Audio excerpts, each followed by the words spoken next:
Hey guys, it's Maddie from Let's Eat Plants, and today we are making a whole food plant-based lentil loaf. So I guess lentil loaf was invented as kind of the vegan version of meatloaf.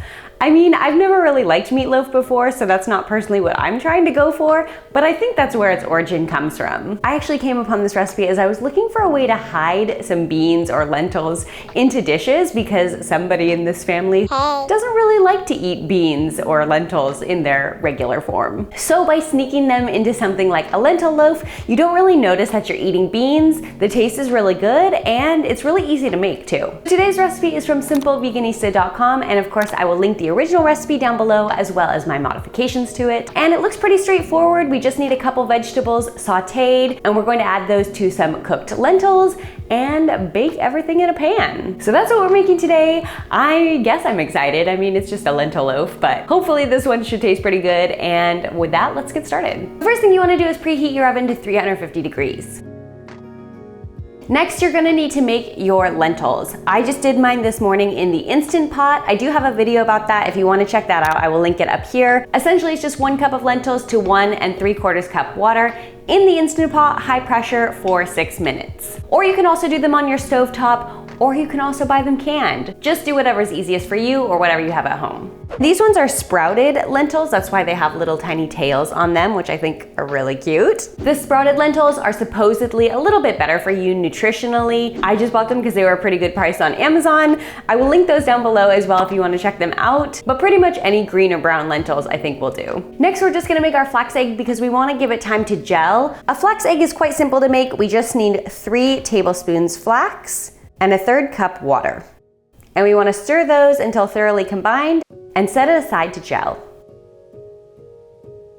So now we have our flax egg gelling and our lentils already cooked, so we are just going to wash and chop the veggies. We need a carrot, a celery stick, and some bell pepper. And also I have this half an onion here, which should be enough. We just need a small onion. This is like half of a medium, so it should be fine. And some garlic.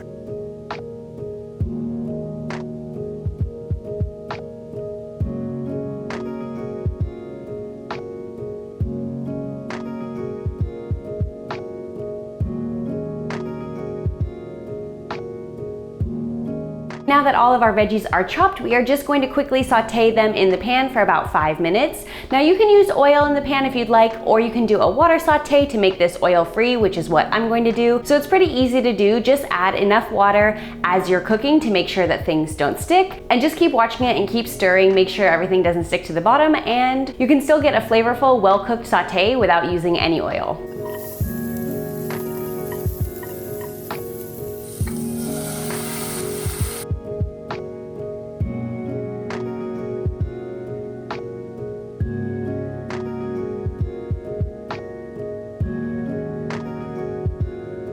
And now that our veggies are done sauteing, we're just going to take about 3/4 of the amount of cooked lentils we've made and process them in the food processor.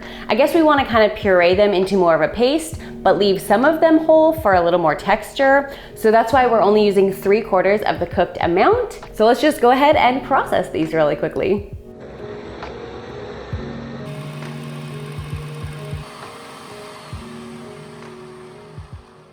Okay, the other 2 things that I've just prepared are my rolled oats and my oat flour. Now, oat flour is also really easy to make at home. You just take your rolled oats and blend them or food process them until they become oat flour. I also have a video about that. If you want to check that out, I will link that up here as well. But it's definitely really easy to do at home. You don't need to go out and buy oat flour. Just process some of your oats to make your oat flour. So I think we have everything ready to go now. I have the whole lentils here. We also have our pureed lentils, our sauteed veggies, rolled oats, oat flour, flax egg, and we're gonna add a little bit of seasonings and bake it in our pan.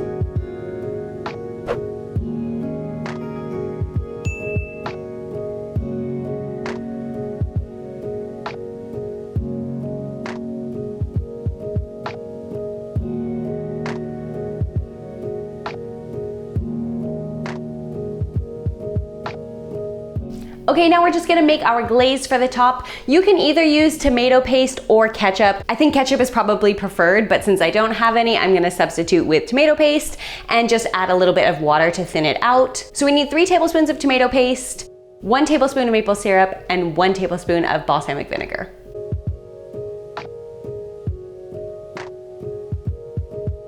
So I think this is ready to go in the oven, and this is just gonna go in for 45 to 50 minutes. So I will just check it at 45 minutes and see how it's looking.